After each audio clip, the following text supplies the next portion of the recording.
اللہ تعالیٰ جب بندے کو حوصلہ اور امید دیتا ہے نا تو قرآن کے واقعات اس کو بیان کرتے ہیں، اور وہ کس سے کن کے ہیں؟ کسی عام بندے کے قرآن پاک کسی عام بندے پر تو نازل نہ ہوا، حضور علیہ الصلوۃ والسلام کی ذات گرامی پر، اور پھر اس کے اندر قرآنی جو قصے ہیں انبیاء کرام کے متعلق ہیں، دیگر قصے ہیں۔ تو قرآن سچی کتاب ہے جس میں ہر بات جو ہے وہ سچی ہے۔ تو اللہ تعالیٰ کی ذات جب بندے کو حوصلہ اور امید دیتی ہے نا تو پھر پریشانی، دکھ، مصیبت کچھ بھی نہیں رہتی۔ آئیے سب سے پہلے میں اس کا ذکر آپ کے سامنے عرض کرتا ہوں حضرت یعقوب علیہ السلام کے حوالے۔ حضرت یعقوب علیہ السلام کون تھے جی؟ حضرت یوسف علیہ السلام کے والد گرامی۔ تو آپ نے سورہ یوسف اگر پڑھی جائے نا، اللہ تعالیٰ نے جو قرآن پاک میں قصے بیان فرمایا ہے نا، سبحان اللہ، دنیا کا جتنا مرضی اچھا بندہ، واقعہ لکھنے والا، مصنف، باتیں اچھی سے اچھی بنانے والا، اب وہ جھوٹ پر بھی مبنی ہو سکتی ہیں، سچائی بھی ہو سکتی ہے، لیکن جو قرآن کے قصے ہیں اللہ خود ارشاد فرماتا ہے کہ احسن القصص، کہ قرآن کے قصوں میں سے سب سے بہترین قصے ہوتے ہیں۔ اور یہ قرآنی قصوں سے ہمیں ایک سبق ملے گا کہ اللہ تعالیٰ کی ذات پر جب بندہ حوصلہ رکھتا ہے اور امید رکھتا ہے تو اللہ رب العزت اپنے بندوں کو پریشانیوں سے، مصیبتوں سے، دکھوں سے اللہ رب العزت کس طرح نکالتا ہے۔ حضرت یعقوب علیہ السلام، اب یہ سورہ یوسف کو اگر آپ نے واقعہ سن رکھا ہے قرآنی، تو ہوا کیا تھا کہ حضرت یوسف علیہ السلام کو بچپن میں ہی وہ بھائی کنویں میں ڈال آئے، چونکہ آپ بڑی محبت کرتے تھے۔ تو اب حضرت یعقوب علیہ السلام کا ایک بیٹا اور تھا، بنیامین۔ جب یہ سارا واقعہ ہم پڑھتے ہیں نا تو مصر میں اللہ تعالیٰ نے آپ کو بڑی عزتوں سے نوازا، اور حضرت یوسف علیہ السلام کے پاس جب بھائی وہ راشن لینے کے لیے گئے، غلہ لینے کے لیے گئے، تو وہ ایک طریقے سے حضرت یوسف علیہ السلام نے اپنے بھائی بنیامین کو رکھ لیا۔ اب وہ لمبا واقعہ ہو جائے گا، جو میری موضوع ہے نا میں نے اسی میں رہ کر انشاءاللہ اپنی باتوں کو مکمل کرنا ہے کہ کوئی بات دوری نہ رہ جائے۔ تو جب حضرت بنیامین جو ہیں وہ حضرت یوسف علیہ السلام کے پاس رہ گئے نا، تو جب واپس پلٹے باقی بھائی، حضرت یوسف تو پہلے ہی اور بنیامین بھی ہے، وہ حضرت یوسف علیہ السلام نے ان کو اپنے پاس رکھا۔ تو جب واپس پلٹے نا تو حضرت یعقوب علیہ السلام نے فرمایا کہ کدھر ہے بنیامین؟ تو انہوں نے کہا وہ بھی اس معاملے میں وہاں رہ گیا ہے۔ حضرت یعقوب علیہ السلام نے وہاں پر جو ارشاد فرمایا، اللہ رب العزت نے اسے قرآن پاک کے اندر سورہ یوسف میں پارہ نمبر 13 آیت نمبر یہ 84 شروع ہوتی ہے، یہاں سے اللہ تعالیٰ نے اس کا ذکر فرمایا ہے۔ حضرت یعقوب علیہ السلام نے جب اپنے بیٹوں کو دیکھا نا کہ بنیامین نہیں ہے ان کے اندر، تو فرمایا، حضرت یعقوب علیہ السلام نے جو وہاں باتیں کی، اللہ تعالیٰ نے انہیں قرآن میں ذکر فرمایا وَتَوَلَّى عَنْهُمْ، انہوں نے اپنے حضرت یعقوب علیہ السلام نے اپنے بیٹوں سے منہ کو پھیر لیا۔ بنیامین جب نظر نہ آئے تو منہ کو پھیر لیا۔ وَقَالَ يَا أَسَفَ عَلَى يُوسُف، اور حضرت یعقوب علیہ السلام نے فرمایا، ہائے افسوس یوسف علیہ السلام کی جدائی پر، یعنی یوسف علیہ السلام تو پہلے ہی آپ سے جدا تھے، اس یوسف علیہ السلام کی جدائی پر۔ اور پھر ہوا کیا؟ اب یہ مختلف روایات ملتی ہیں، ایک روایت میں نے پڑھی جس میں 30 سال یہ جدائی رہی ہے، کہ 30 سال کی جدائی آپ روتے رہے۔ حضرت یوسف علیہ السلام اپنی بیٹے کی جدائی میں روتے رہے، اور پھر مورخین نے 80 برس بھی لکھی ہے کہ 80 برس تک جو ہے حضرت یعقوب علیہ السلام اپنے بیٹے یوسف کی جدائی میں روتے رہے۔ اب کیا ہوا میرے معزز دوستو، جب باپ اپنے بیٹے، یہ ایک باپ اور بیٹے کا جو رشتہ ہوتا ہے نا، جو باپ ہے جس کی اولاد ہے وہی سمجھ سکتا ہے نا، تو حضرت یوسف علیہ السلام جیسا بیٹا ہو، جو اللہ کا نبی بھی ہو اور اتنی شان اور عظمتوں والا ہو، تو پھر ہوا کیا؟ اس جدائی کی وجہ سے وَابْيَضَّتْ عَيْنَاهُ مِنَ الْحُزْنِ فَهُوَ كَظِيمٌ، اتنی لمبی جدائی برداشت کرنی پڑی کہ اب کیا ہوا، حضرت یعقوب علیہ السلام کی جو بینائی تھی وہ ختم ہو گئی. بعض نے لکھا ہے کمزور ہوگی. جو ہماری آنکھوں میں جو یہ سیاہ چیز ہے نا یہ ختم ہو گئی، اور جو نور بصیرت تھی، آنکھوں کی روشنی تھی، وہ بھی ختم ہو گئی، یعنی کمزور ترین ہو گئی. تو اتنی جدائی برداشت کرنے کے بعد حضرت یعقوب علیہ السلام پر یہ حالت گزری. لیکن سبحان اللہ، اللہ تعالیٰ کا قرآن کہتا ہے کہ حضرت یعقوب علیہ السلام اپنے بیٹے پہلے یوسف پھر بنیامین جو ہے وہ چلے گئے تو فَهُوَ قَزِيمٌ، حضرت یعقوب علیہ السلام نے ہمیشہ صبر کا دامن تھامے رکھا. یا تو ایک دن یقیناً آپ یہ سمجھتے ہیں کہ باپ کی بچوں کے ساتھ، ماں باپ کی بچوں کے ساتھ جو محبت ہے نا وہ کیسے پتہ چلتی ہے. بچہ تھوڑی دیر کے لیے ادھر ادھر غائب ہو جائے نا، بتا کے نہ گیا ہو تو بڑی فکر لائق ہو جاتی ہے، اور پھر وہ ان پر گزرتی ہے کہ کوئی اس کو بیان نہیں کر سکتا. تو بتائیے حضرت یعقوب علیہ السلام کی یہ پیارے بیٹے حضرت یوسف علیہ السلام جیسے یہ اتنی شانوں والے بیٹے جب جدا ہوئے تو کس قدر آپ نے وہ وقت جو ہے وہ تکلیف میں گزارا. لیکن کیا ہے، صبر کا دامن ہاتھ سے نہیں چھوڑا.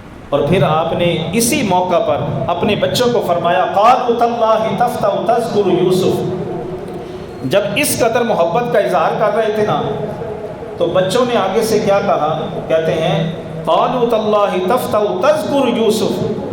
بیٹوں نے کہا اللہ کی قسم آپ یوسف علیہ السلام کا بڑا ذکر کرتے ہیں، ان کی بڑی یاد رکھتے ہیں ہر وقت.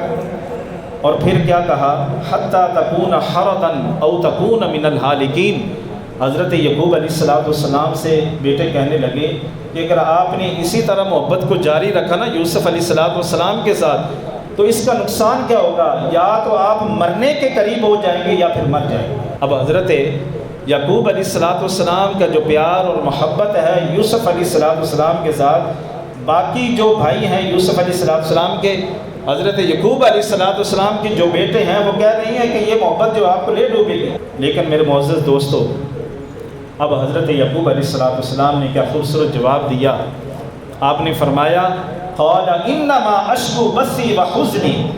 آپ نے فرمایا میں اپنی پریشانی، اپنے غم کی فریاد اللہ، اللہ کی بارگاہ میں پیش کرتا ہوں. نہ تو میں تم سے کوئی فریاد طلب کر رہا ہوں، نہ میں کسی دنیا والوں سے اپنی اس غم کو، اس پریشانی کو رکھ رہا ہوں کہ میرا یہ غم، میری یہ پریشانی کو دور کیا جائے. آپ نے کہا اللہ، میں اگر فریاد چاہتا ہوں تو پھر صرف رب ذوالجلال سے چاہتا ہوں. پھر آپ نے فرمایا وَأَعْلَمُ مِنَ اللَّهِ مَا لَا تَعْلَمُونَ، میں وہ کچھ جانتا ہوں جو تم نہیں جانتے ہیں. فرمایا اے میرے بیٹو، تم نہیں جانتے ہو جو کچھ اللہ تعالیٰ نے جس چیز کا علم مجھے عطا فرما رکھا ہے. احباب گرامی قدر، دو تین باتیں یہاں میں اور جو مفسرین کرام نے ذکر کی ہیں کہ کسی عزیز کے غم میں رونا یہ کس صورت میں جائز ہوتا ہے.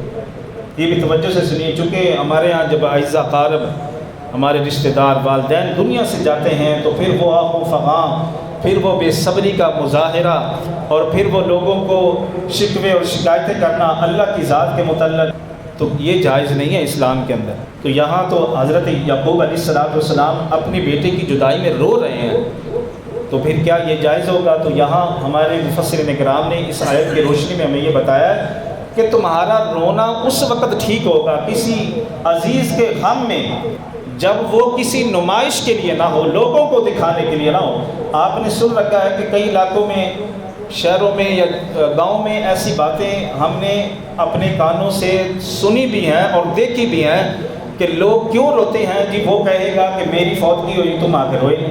اب تھوڑا سا تو ماحول چینج ہے، لیکن پہلے گاؤں میں کیا ہوتا تھا کہ عورتیں ایک دوسرے کے ہاں جب جاتی تعزیت کے لیے تو وہ کپڑا ڈال کے آپس میں رویا کرتی تھی. اب یہ رونا ضروری تھا، آگے وہ روئے نہ روئے ایک دکھلاوا کرنا ہوتا تھا. تو مفسرین کرام نے کہا اگر تمہارا رونا دھونا نمائش کے لیے ہو، اگر یہ تم سمجھ رہے ہو کہ مجھے بہت بڑی تکلیف ہو گئی ہے، اور پھر مفسرین کرام نے فرمایا اگر اس لیے رونا ہے تمہارا، بے صبری کا مظاہرہ کر رہے ہو، اللہ کی بارگاہ میں شکوے شکایت کر رہے ہو، تو فرمایا یہ رونا ٹھیک نہیں ہے. اگر اس کے علاوہ یعنی اللہ کی رضا پر خوش ہو گئے بے صبری کا بھی مظاہرہ نہیں، شکوہ اور شکایت بھی نہیں ہے، تو فرمایا کسی عزیز کے غم میں رونا یہ ناجائز نہیں ہوگا، بلکہ یہ رونا بھی رحمت بن جائے گی۔ بات سمجھ آئی گی؟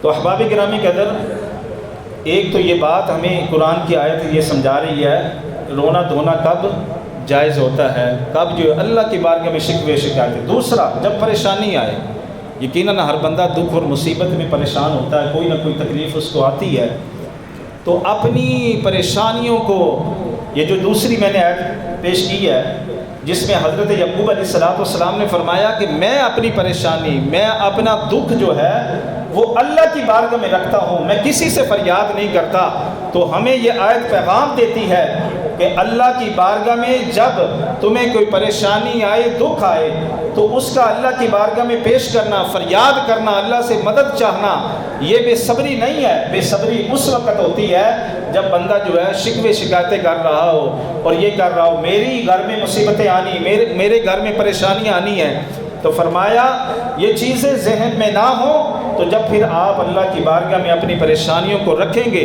اس کا مداوع حاصل کرنے کے لیے، تو فرمایا یہ جائز ہو جائے گا۔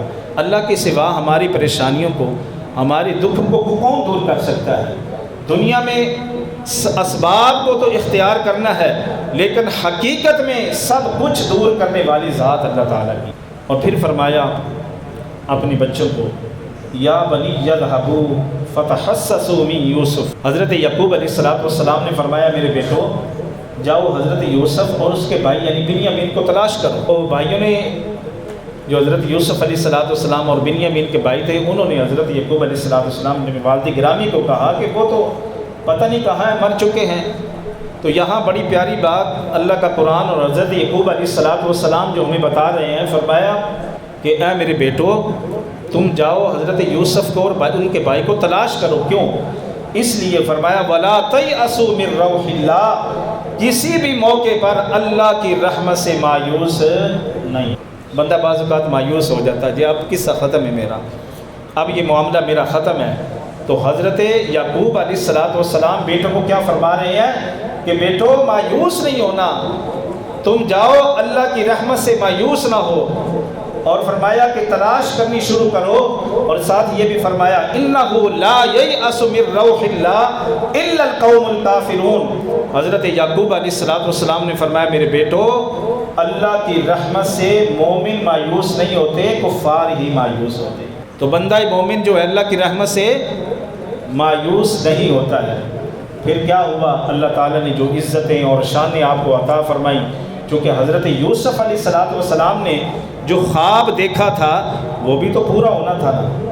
تو حضرت یعقوب علیہ السلام کو یہ بھی یقین تھا، اور ایک روایت میں آتا ہے جب آپ نے یہ کہا نا اعلم من اللہ ما لا تعلمون، میں وہ کچھ جانتا ہوں اے میرے بیٹو جو تم نہیں جانتے، تو حضرت یعقوب علیہ السلام نے ملک الموت سے بھی پوچھ لیا تھا کہ بتاؤ کیا حضرت یوسف علیہ السلام کی روح قبض تو نہیں کر لی؟ تو انہوں نے عرض کیا نہیں۔ تو آپ کو یقین تھا کہ میرا بیٹا حضرت یوسف علیہ السلام ابھی زندہ ہیں، ان کو موت نہیں آئی ہے۔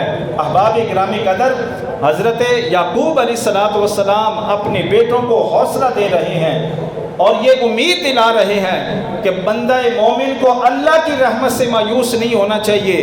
دکھ اور پریشانی آئے، اللہ کی رحمت پر امید رکھتا ہوا وہ کوشش کرے، اللہ تعالیٰ اسے کامیابی عطا فرمائے۔